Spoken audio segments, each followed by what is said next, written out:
Hello.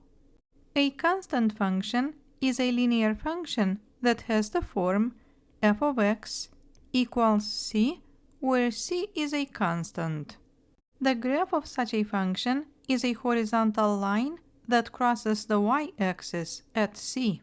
And because this graph is horizontal, the slope at any point is 0.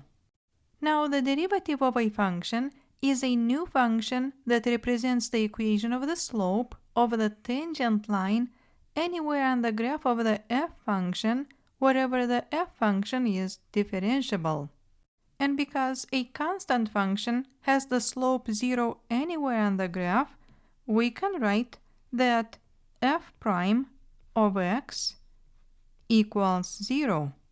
Or, using a different notation, we can write that ddx of c equals 0. And in calculus, this is called the constant rule. So again, what we have here is that the derivative of a constant is 0. Now, besides using the graph, we can also prove this rule using the definition of the derivative. And that is f prime of x equals the limit of f of x plus h minus f of x over h as h approaches 0.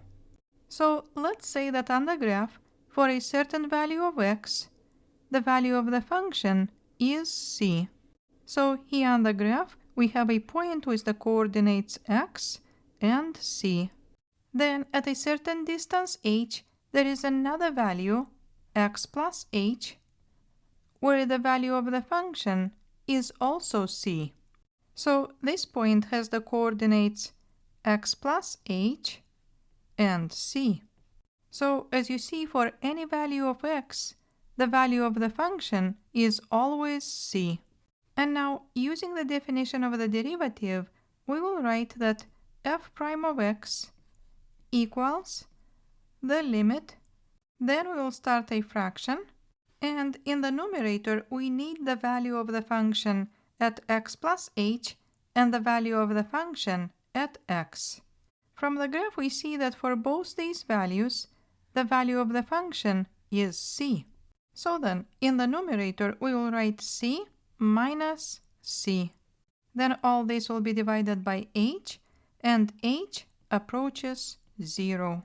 And now, because c minus c is 0, and 0 divided by h is 0, we have the limit of 0 as h approaches 0, and this equals 0.